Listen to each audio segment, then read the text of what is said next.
오늘도 주회전에 나오신 여러분에게 하나님의 은혜가 함께 하시기를 소망합니다. 이른 아침부터 오후까지 너무 피곤하고 그 사이에 많은 모임이나 회의들도 있으셨을 텐데 이렇게 다 도망 안 가시고 이렇게 많이 계셔 주셔서 제가 아니라 하나님께서 기뻐하실 줄 믿습니다. 하나님께서 기뻐하는 저희들의 인생이 되기를 원합니다. 옆에 계신 분들에게 잠깐 이렇게 우리 선포하면서 인사하겠습니다. 찾아다닙시다. 더 찾아다닙시다. 누구를 찾아다녀야 할까요? 잃은 양, 잃어버린 사람들, 잃은 영혼들 찾아다니는 저와 여러분이 되기를 원합니다. 어떤 마음으로 찾아다녀야 할까요? 아버지의 마음으로, 목자의 마음으로, 구역장의 마음으로, 하나님의 마음으로, 아마 그 마음이 다 같을 겁니다. 그렇기 때문에 오늘 말씀은 우리에게 이 말씀으로 하나님의 마음을 우리에게 알려주고 있는 거거든요. 목자의 마음이 하나님의 마음이고 구역장의 마음이 아버지의 마음이다. 저희들이 그 마음 가지고 잃어버린 영혼들을 함께 찾아 나설 수 있게 되기를 간절히 원합니다. 10수년 전에 제가 어렸을 때 본 것 같습니다. TV에서 많이 봤던 광고인데 그 광고 문구가 참 인상에 남아서 여러분과 한번 나눠보려고 합니다. 다들 많이 들어보셨을 텐데 그 광고 카피 제목이 당신은 부모입니까? 학부모입니까? 라는 제목이었어요. 부모는 멀리 보라 하고 학부모는 앞만 보라 합니다. 부모는 함께 가라 하고 학부모는 앞서 가라 합니다. 부모는 꿈을 꾸라 하고 학부모는 꿈꿀 시간을 주지 않습니다. 당신은 부모입니까? 학부모입니까? 그러면서 그 광고 마지막에 나오는 문구가 그렇습니다. 부모의 모습으로 돌아가는 길이 참된 교육의 시작이다.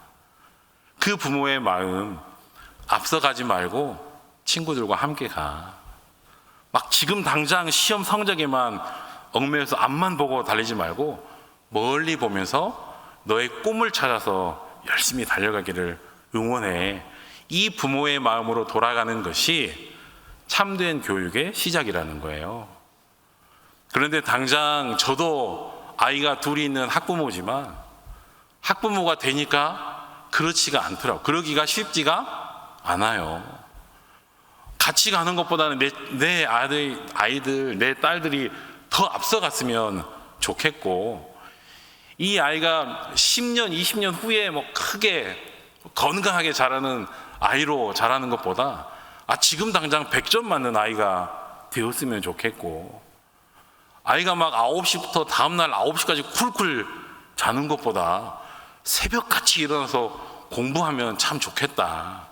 이런 학부모의 마음으로 교육을 하려고 하면 오히려 아이가 건강하게 바람직하게 하나님 보시기에 흡족하게 성장할 수 없다라는 거예요.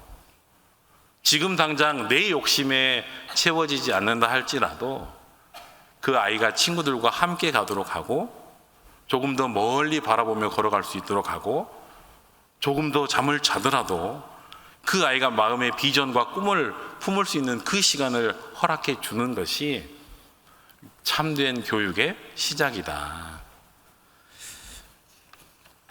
오늘 우리의 모습은 어떠한가 한번 돌아봤으면 좋겠어요. 저희들을 가리키는 말들이 많이 있죠. 하나님의 자녀다, 하나님 나라의 백성이다, 광주 베델교회 교인이다, 성도다, 예수님의 제자다, 그리스도인이다. 우리를 가리키는 이렇게 많은 말들이 있는데 과연 우리는 그 어느 말 하나에라도 합당하게 과연 살고 있는가? 내가 부모라고 하면서도 정작 학부모가 되고 나면 그 부모의 본분을 잊어버리는 것처럼 우리가 어느샌가 교회에 들어와서 열심히 신앙생활을 하고 그 하나님을 믿는 우리의 삶이 익숙해져 가는 이 시점에서 과연 하나님의 자녀요, 성도요, 교인이요, 그리스도인이라고 하는 그 우리의 수많은 수식어들 중에 단 하나라도 우리가 그것을 합당하게 이루어내며 살아가고 있는가? 하나님은 말씀을 따르라고 하시는데 저희들은 말씀을 듣기에도 급급해요. 하나님은 십자가를 지라고 하시는데 저희들은 십자가 목걸이를 거는 걸로 대신합니다.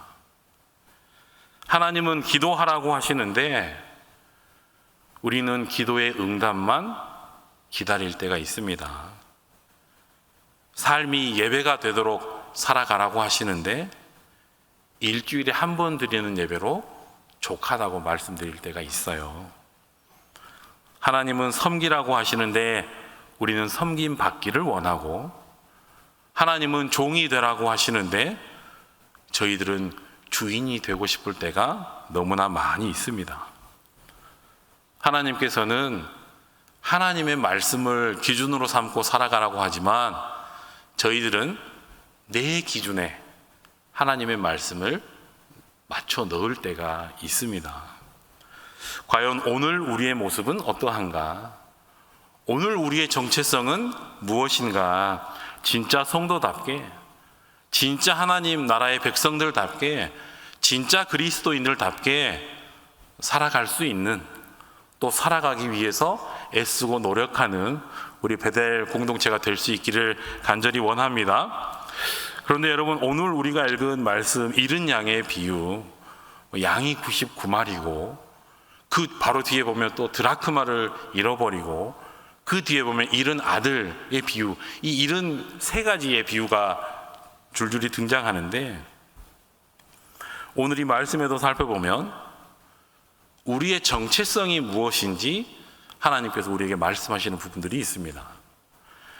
우리가 어떤 정체성을 가지고 이 하나님의 나라를 세워가고 이 교회를 세워갈 것인가, 우리가 어떤 방향으로 나아가는 것이 맞는 것인가, 하나님께서 저희들에게 다시 한번 교훈하고 있습니다.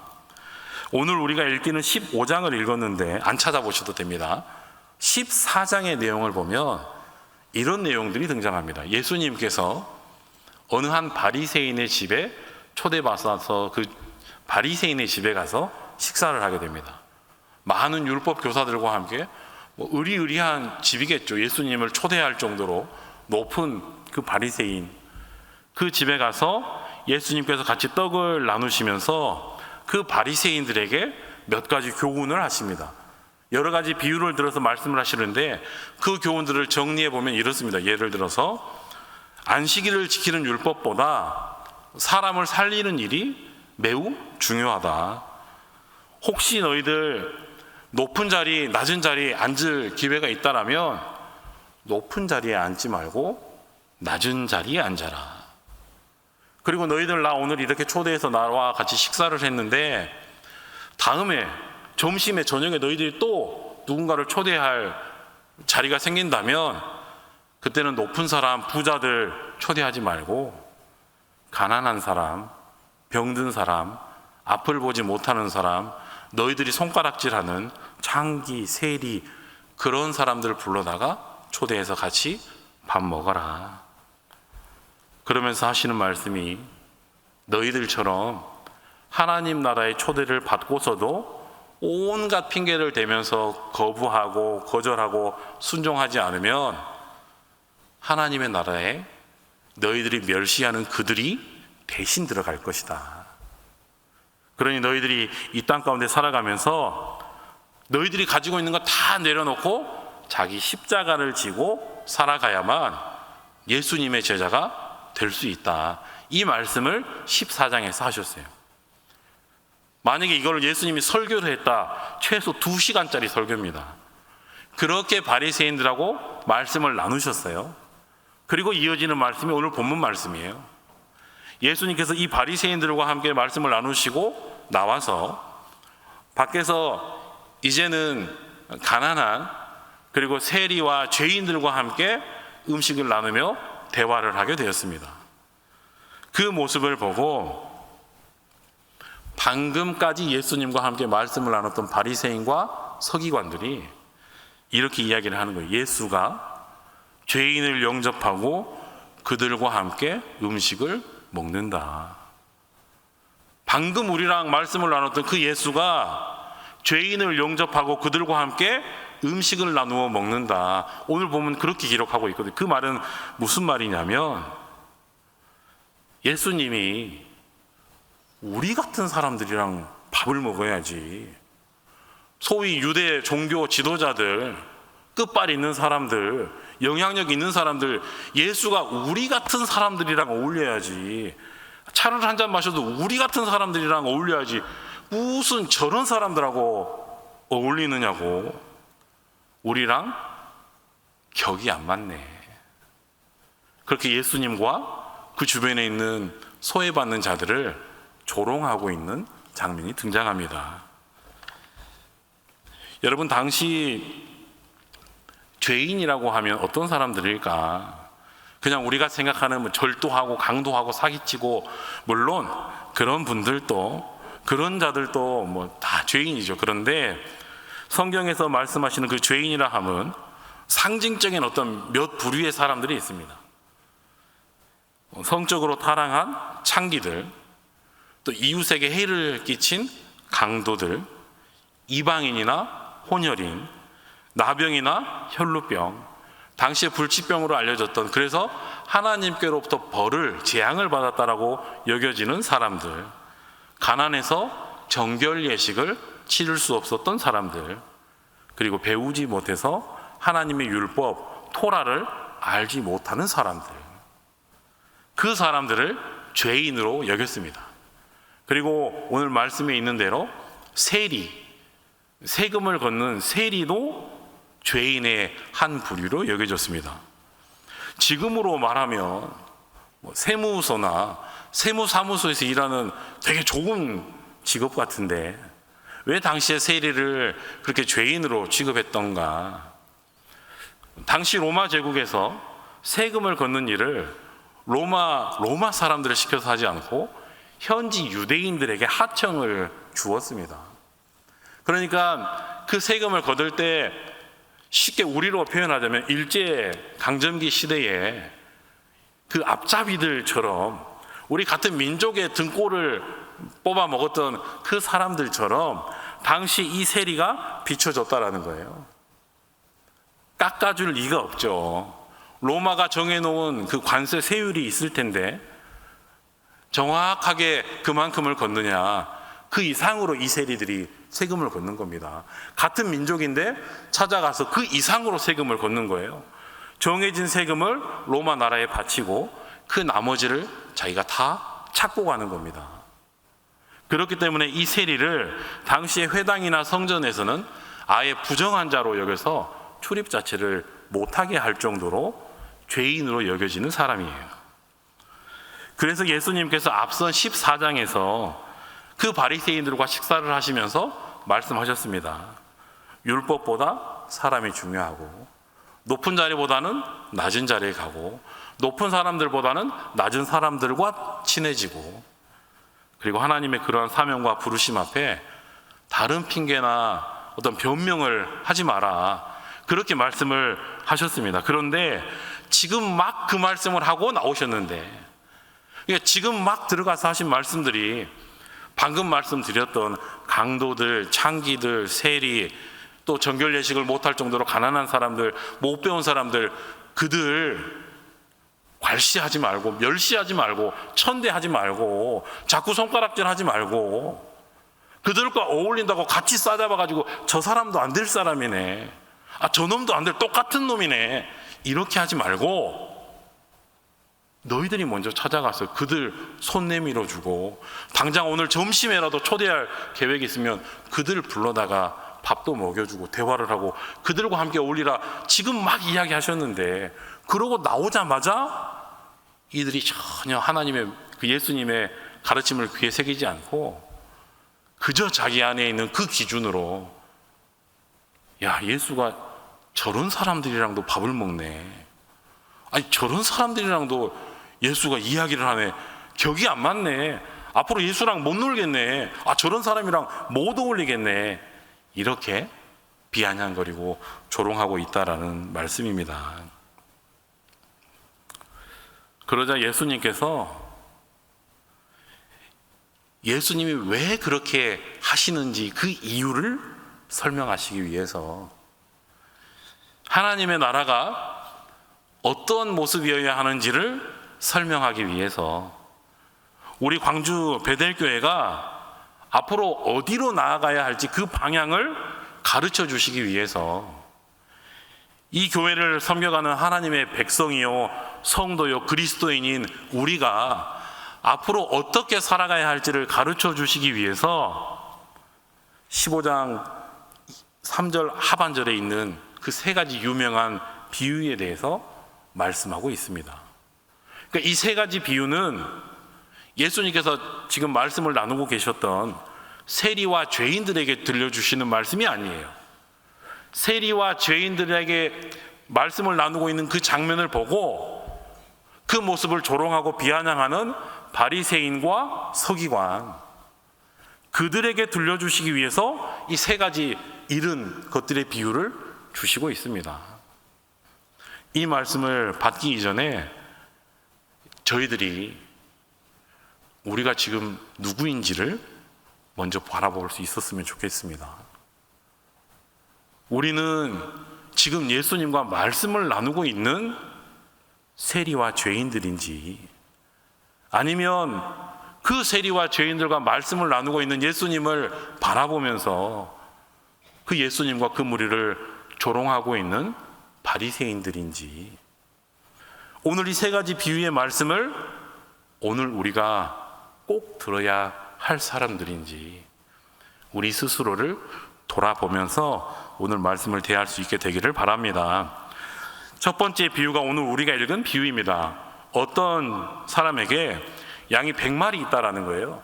그런데 그 중에 한 마리를 잃으면 그 99마리, 나머지 99마리를 그대로 들여두고 그 양 한 마리 찾으러 가지 않겠느냐. 또 어떤 여인에게 10 드라크마라고 하면 오늘로 이야기를 하면 한 15만 원 정도 되는, 10만 원 정도 잡고 그 당시에 한 하루의 품삯입니다. 데나리온과 같은 거예요. 이 한 드라크마를 잃어버렸는데 이것을 찾겠다고 온 집을 쓸고 등불을 켜서 그 드라크마를 찾지 않겠느냐. 세 번째가 잃은 아들의 비유예요. 아들이 둘뿐인데 그 중에서 속 썩이는 말 안 듣는 아들 집을 뛰쳐나갔는데 그 아버지가 그 아들을 돌아올 때까지 기다리고 애태우며 기도하고 그렇게 바라지 않겠느냐. 그리고 언젠가 그것들을 다 찾게 되면 그게 잃은 양이든 잃은 드라크마든 잃은 아들이든 그것들을 다시 찾게 되고 돌아오게 되면 벗과 이웃들과 친구들, 가족들 불러다가 기뻐하지 않겠느냐. 파티하지 않겠느냐. 짐승이라도 잡아서 잔치를 하지 않겠느냐. 다 그렇게 할 거다. 나만 그런 게 아니라 너희들도 그렇게 할 것이다. 그래서 나도 그렇게 하는 거다. 그렇기 때문에 성적으로 타락한 창기들, 이웃에게 피해를 끼친 강도들, 이방인이나 혼혈인이나 나병이나 혈루병이나 하나님을 알지 못하는 자들, 정결 예식을 치를 수 없는 그 가난하고 소외된 자들, 너희들은 그들에게 가까이 가고 싶지도 않고 그들과 사귀고 싶지도 않지만 그들이 나에게는 잃은 양이고 잃은 드라크마고 잃은 아들이기 때문에 나는 그들에게 계속해서 나아갈 것이다. 따라서 너희들 또 어떻게 하라는 겁니까? 너희들 또 어떻게 하라는 거예요? 찾아다닌다면서요. 찾아다니라는 거예요. 찾아다니라는 겁니다. 그들이요, 우리가 괄시하고 멸시하는 그들이 막 널려 있다고 한번 생각을 해보세요. 그러면 우리가 찾아다닐 이유가 있겠느냐고요. 잃은 양이 그냥 내 앞에 바로 있어요. 잃은 드라크마 그냥 바로 내 앞에 있어요. 잃은 아들이 멀리 안 가고 그냥 바로 집 앞에 있네요. 그렇다면 이걸 찾아다닌다라고 말씀을 하지 않으셨을 거예요. 양이 주인을 피해서, 탕자가 아버지를 피해서 이 드라크마가 어디론가 보이지 않는 곳에 쏙쏙 숨어 있다라는 거예요. 왜냐하면 우리의 눈총 때문에. 하나님의 백성이요, 하나님의 자녀요, 그리스도인들이라고 살아가는데 우리의 그 눈총이 무서워서 그들이 다 숨어 있다라는 거예요. 당시에 인간 취급받지 못했던 그 부류들, 가난하거나 못 배웠거나 타락했던 그들이 다 숨어 있다라는 거예요. 그런데 그것들 찾으면 다 당연히 기뻐하는 것처럼 나도 그렇게 하는 거니까 너희들도 찾아다니라는 겁니다. 너희들도 찾아다니라는 거예요. 너희들 눈에 보이지 않아요.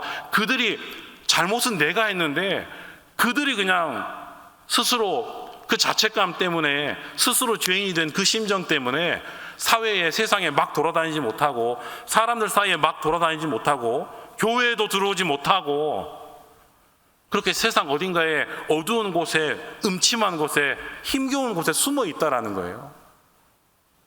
그런 곳에 찾아가라는 겁니다. 옆에 계신 분들하고 다시 한번 인사하실까요? 찾아다닙시다. 찾아내기까지 찾아다닙시다.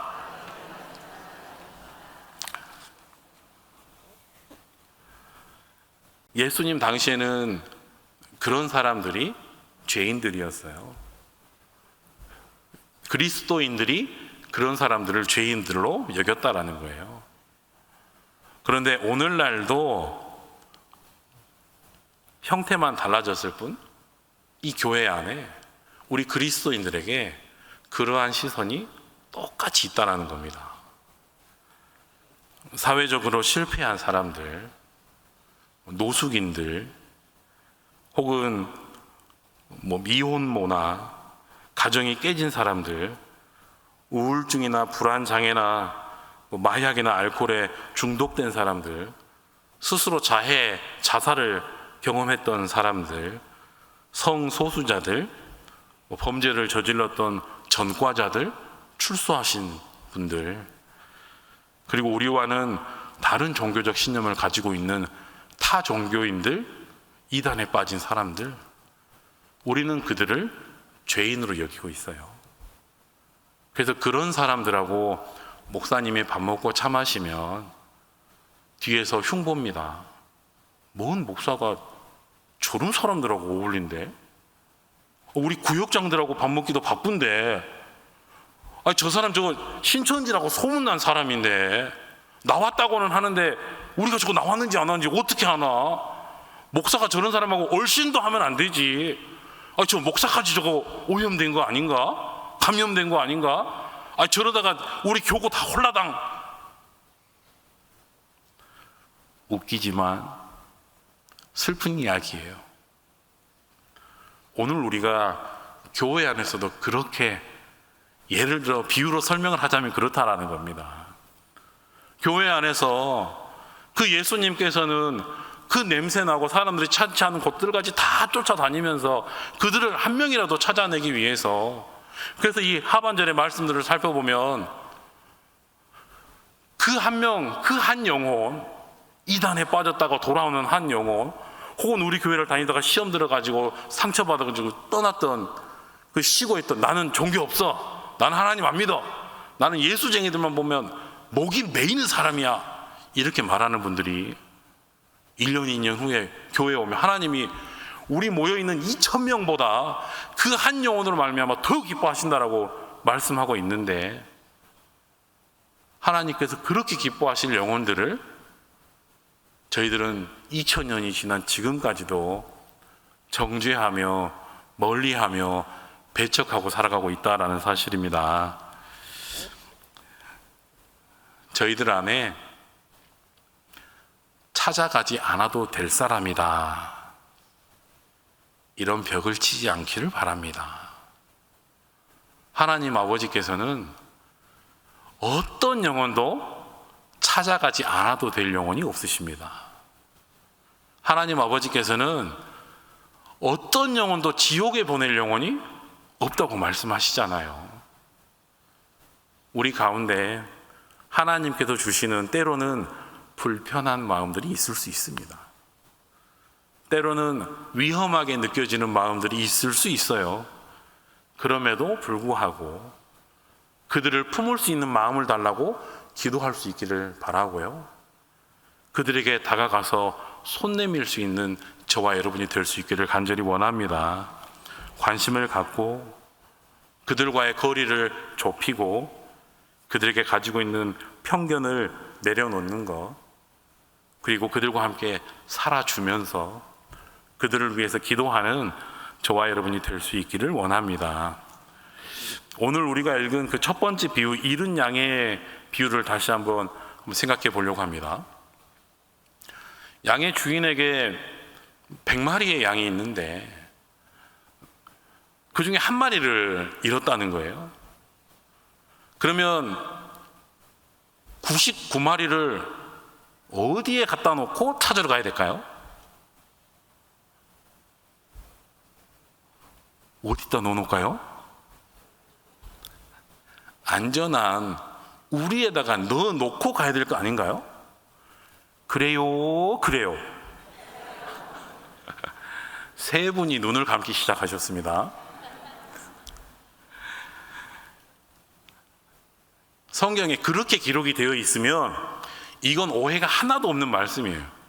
그런데 이 말씀을 유능하신 저희 부목사님 중에 어느 목사님께서 얼마 전에 하셨어요. 그때 다 설명을 해 주셨는데 다시 한번 제가 설명을 드리면, 아니 이 99마리를 오늘 말씀을 보면 들에다가 그냥 두고 찾으러 가겠다라는 거예요. 그럼 이 99마리 어떻게 될까요? 위험할 수도 있고 안전할 수도 있고.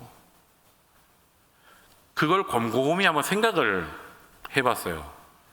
어떤 마음이면 그렇게 할 수 있을까? 주인이면 절대 그렇게 못합니다. 이 양의 주인이라면 그 한 마리 찾겠다고 99마리를 들에다가 그냥 놓고, 물론 하나님이 보호하사 그때까지 안전할 수도 있지만 만약에 하나님께서 안 지켜주셨다가 낭패를 보는 거예요. 그러니까 양의 주인이라면 절대로 99마리를 들여다 놓고 한 마리를 찾으러 못 간다라는 거예요. 그런데 엄마면 가능하겠다, 그런 생각을 해봤어요. 만약에 애가 셋이 있는데 갑자기 하나가 안 보여. 막 태풍이 불고 막 바닷물이 막 넘실넘실 되는데, 만약에요, 심각하지 않습니다. 근데 셋이 놀았는데 집을 아무리 찾아봐도 안 보여요. 막내 아이의 신발도 없어. 그 두 명을 엄마가, 얘들아 너희는 절대 여기서 나오지 말거라, 문을 꽉 잠그고 있거라, 이렇게 신신당부를 하고 뛰쳐나갈까요? 그 아이 두 명 그냥 있는 채 없는 채 놔두고 정신없이 뛰어나갈까요? 정신없습니다.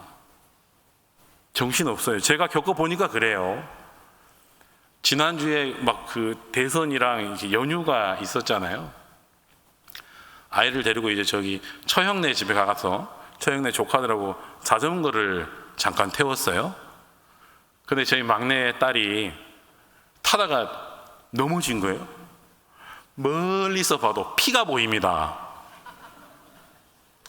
제가, 저희 아이는 9살인데 제 손에 5살 조카가 있었어요. 이 조카 내팽개치고 그냥 막 달려가는 거예요. 야, 이게 부모의 마음이구나. 이게 아버지의 마음이구나. 그러니까 이 목자는 사실은 이 양은 자기의 소유물이고 재산이죠. 그런데 이 목자에게는 이 양이 그저 소유물이 아니다라는 거예요. 생명이라는 겁니다. 생명. 여러분이 혹시 애완동물 기르는 가정에서 그 강아지 한 마리, 이거 내 소유야, 뭐 죽으면 죽는 거지 뭐, 이렇게 여겨지지가 않고 그러시더라고요. 친정 아버지 돌아가셨을 때보다 더 더 많은 눈물이 났다고. 그렇게 하는 이유는 그 강아지가 내 소유가 아니라 생명으로 여겨지기 때문에 그렇다라는 거예요. 여러분 한번 생각해 보세요. 한 드라크마, 아까 10만 원 정도, 15만 원 정도 되는 돈인데, 그래요, 뭐 있어도 좋고 없으면 속상하긴 한데 막 그렇게 뭐 귀한 바가 아닐 것 같아요. 그런데 추측을 해볼 수 있는 겁니다. 여인에게 한 드라크마, 10 드라크마라는 게 무엇일까? 당시 결혼할 때, 결혼하면서 여인들이 가져오는 지참금 같은 겁니다. 혼수 같은 거예요. 그러니까 이 돈이, 이 10만 원의 가치가 있어서 이게 중요한 게 아니라 어려운 우리 친정 부모님이 해주신 건데, 그래서 내가 이게 더, 돈은 10만 원이지만 나에게는 1000만 원, 1억과도 바꿀 수 없는 그 귀한 혼수와도 같은 거라는 거예요. 그렇기 때문에 그 드라크마 하나 잃어버렸다고 대충 발로 차고 집에 가서 안 잔다라는 거예요. 온 집을 쓸고 등불을 켜서라도 그걸 찾겠다라는 거예요. 두 아들의 아빠의 비유, 탕자의 비유, 말할 게 없죠. 이 아버지가, 이 목자가, 이 여인이 단순히 주인이 아니었다라는 겁니다. 잃어버린 양이나 드라크마나 아들의 주인이 아니었다는 거예요. 보호자였다는 겁니다. 부모였다라는 거예요. 그리고 그것을 나의 재산으로, 소유로 여기지 않고 나의 생명과 같이 여겼다라는 겁니다. 저희들이 이번 주에 대통령을 새로 뽑았습니다. 사람들마다 정치적 이념이 다를 수 있어요. 어떤 분들은 교회에서 더 강하게 말씀을 하셔야죠. 그런데 다른 생각을 가진 분들이 또 많이 계십니다. 그런데 한 가지 저희들이 생각을 해볼 것은, 대통령이 나라의 주인인가? 대통령이 이 대한민국의 주인인가? 이 국민들의 주인인가? 대통령이 이 국가에 속한 모든 이 사람들을 단순히 소유물로 여겨서야 되겠는가? 앞으로 새로운 대통령은 어떻게 정치를 해나갈지 모르지만 명확한 답은 있습니다. 아버지의 심정으로 국민들을 보살피면 국민들은 기뻐할 수밖에 없는 거예요. 그런데 내가 이 나라의 주인이다라고 생각되는 순간, 이 백성들이 내가 가진 소유물이라고 생각하는 순간, 그 정치는, 그 길은 괴로워지는 겁니다. 오늘 여기 많은 180명의 구역장님들 중에 인물이 되는 분들로만 저희들이 엄선해서 모셨는데, 구역장 힘들죠. 힘들어요. 특히 우리 남성분들은 구역장을 거의 해보실 일들이 없잖아요. 저도 죽을 때까지 구역장은 못 해볼 것 같아요. 전화하면 전화한다고 뭐라 하고, 전화 안 하면 전화 안 한다고 뭐라 해요. 밥 먹자고 하면 맨날 밥만 먹자 한다고 뭐라 하고, 차 마시자고 하면 밥 안 먹는다고 또 뭐라 해요. 그래서 11월, 12월마다 이분들이 매 교구 목사들한테 전화해요. 빼주세요. 그런데 물론 어렵지만 그 마음으로 구역원들을 살필 수 있기를 바랍니다. 내가 잃은 양들을 살피는 목자다. 잃은 아들을 기다리는 아버지다. 친정에서 힘들게 가지고 온 그 지참금 드라크마를 잃어버린 여인이다. 나한테가 아니라 하나님께서 그렇게 귀히 여기시고 나에게 맡겨주신 분들이다. 그렇게 생각하고 여러분에게 맡겨져 있는 구역원들을 보살필 수 있게 되기를 바랍니다. 오늘 이 말씀을 통해서 하나님께서 저희들에게 다시 한번 주시는 음성이 있습니다. 하나님 아버지의 마음으로 교회를 이끌어 가라는 거예요. 하나님 아버지의 마음으로 교회를 섬기라는 거예요. 그런데 하나님 아버지의 마음은 합리적이지가 않습니다. 저희들이 이 일은 양의 비유에서도 당장 볼 수 있지만 합리적이지가 않아요. 효율적이지가 않습니다. 아주 비실용적이에요. 어느 부모가 내가 저 아이들에게 한 달에 100만 원씩 학원비를 투자했다면 나중에 저 아이들이 취업하면 나는 복리로 한 달에 1,000만 원씩을 받아야죠. 그게 합리적이고 실용적인 거예요.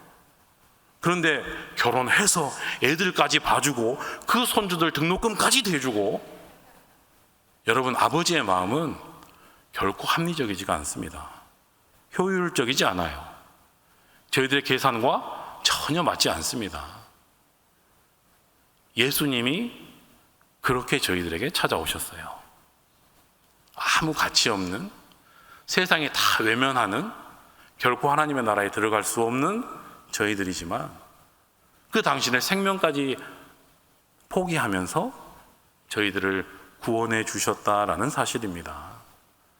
저희들이 다시 한번 오늘 이 말씀을 통해서 우리의 정체성을 다시 한번 세워갈 수 있게 되기를 바랍니다.